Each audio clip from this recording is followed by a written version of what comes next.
Alright, hello, my name is Westin Scalph, and I'll be your third after dinner speaker for today's speech. If it's alright with all the judges, if I can take off my name tag. Awesome. Then with 0 minutes and 0 seconds on the clock. Alright. Thank you. They always say you can never judge a man until you walk a mile in his shoes. Well, I'd like to see anyone try to walk a mile in these size 15s. They also say you can never judge a book by its cover. However, it seems the opposite is true if you're an adolescent male. The moment you identify as part of this mutant group, our group, instant assumptions are made of you. I see you nodding your heads. You've all experienced this, right? Well, I can list several of those misguided examples right now. That we can be loud, rash, unaware, self-absorbed, messy, worst of all, rancid.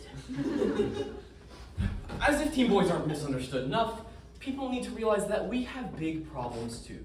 So welcome to the Teen Problems Awareness and Action Seminar, where both teenagers and parents alike will be looking at 3 of the most common and widespread issues faced by adolescents today. Those problems will be warnings, money problems, and misunderstandings. Throughout the seminar, I'll share my own personal testimonies on each of these issues, giving attendees a unique and relatable perspective on these seemingly common struggles. Big bad problem number 1. Mornings. I have to admit something. I'm not a morning person. Early rising is not recommended for teenagers. And the typical method for waking up really doesn't seem to work for me. Here's a window into my morning routine. Beep, beep, beep, click. Beep, beep, beep, click. Beep, beep.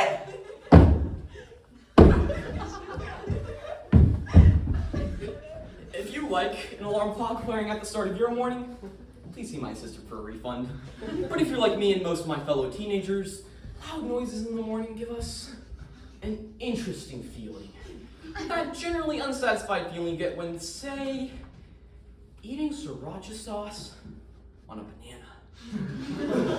When I do eventually drag my carcass out of bed, my preferred method for a post-wake-up activity is to take a nice, hot shower.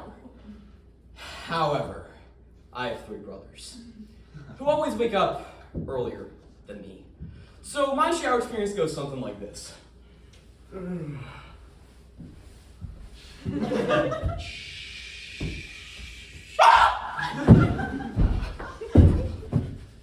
Where did all the hot water go? I see many of you are agreeing with me. You know my pain.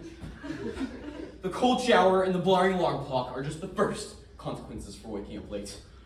There are others. Once I've thrown together an outfit, I head to the kitchen to grab my favorite cereal, Honey Nut Cheerios. I head to the kitchen and open the kitchen cabinets and find nothing but an empty box. An empty box! The pain! Who out there has brothers? And brothers always strike where it hurts most. The stomach! So what can we do? Fix it, number 1. So here's the plan. First, move the alarm clock approximately 25 feet from the bed. Maybe even sprinkle some Legos in the way so you get a nice shock and you tightly step on them. Second, have the intestinal fortitude to drag yourself out of bed for that amazing, glorious hot water that's been eluding us for these long, long months. Third, prepare a secret stash of Honey Nut Cheerios or your preferred favorite. Hopefully with these methods we can do less crunching of alarm clocks and more crunching on cereal. Plus, these methods disguise those misproven assumptions that we're a lazy bunch. I mean, do you parents even realize how much effort it takes to smash an alarm clock? Those things are built like a Nokia! Let alone go from a dead sleep to a 25-foot hurdle over Legos. And rancid? Any shower, cold or hot, will take care of that terrible teen boy aroma. I will concede, however, that we can be loud, especially when stepping into a cold shower or stepping on Legos. Also maybe a lot messy with all the Legos. Big bad problem number 2. money. I'm sure you've all heard of this great computer program called Excel. Well, I excel in spending too much money. But naturally, as a teenager, I can only spend money on the necessities. Sugar, and shoes, and shakes, and shoes, and more expensive shoes. I may have mentioned that I'm a size 15 extra wide foot. For someone who likes sneakers, my shoes cost a lot more. Like a lot. But really to say that we're cheap is unfair. I, like you, only want the best the money can buy. Being physically challenged, however, really doesn't help any teenager get himself a new computer, video games, candy, or giant shoes. So how can we fix this problem short of having a sponsor? At this point, I would like to inform you that all donations are accepted from the parents present.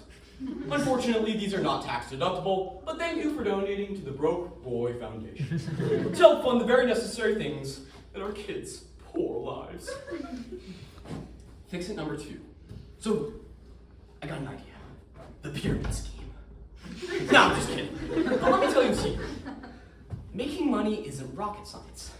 It's more like baking a cake. All you need are some basic ingredients, a good recipe, and a little bit of creativity. And soon, you'll be rolling in dough. And if all else fails, just remember, you throw some frosting on it and call it a new experimental flavor. So whether you're good at something, whether it be math, writing papers, or playing an instrument, put those skills to work. Let the world know what you're capable of. And soon you'll be rolling in dough and chocolate chips. But if all else fails, just remember, there's always a market for cat videos on the internet. Those things can make you millions. I think I am detecting a pattern here. Hard work and discipline seem to be the key to making money, and getting up for that matter.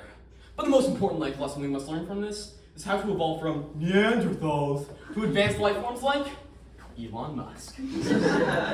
Big bad problem number 3, misunderstandings. As young men, we are bound to face misunderstandings or disagreements with others. But there are just some misunderstandings that hit harder than others. That's why it's important for us to learn how to properly resolve disagreements and arguments. Take, for example, the argument of the notorious pineapple and pizza debates.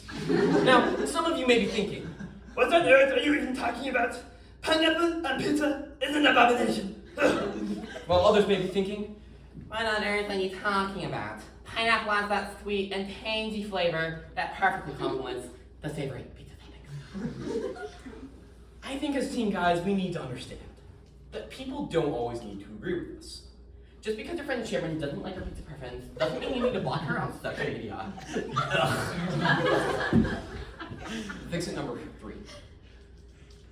Accept each other's differences and pizza preferences. Because at the end of the day, we're all just trying to enjoy our delicious slice of pizza and lives.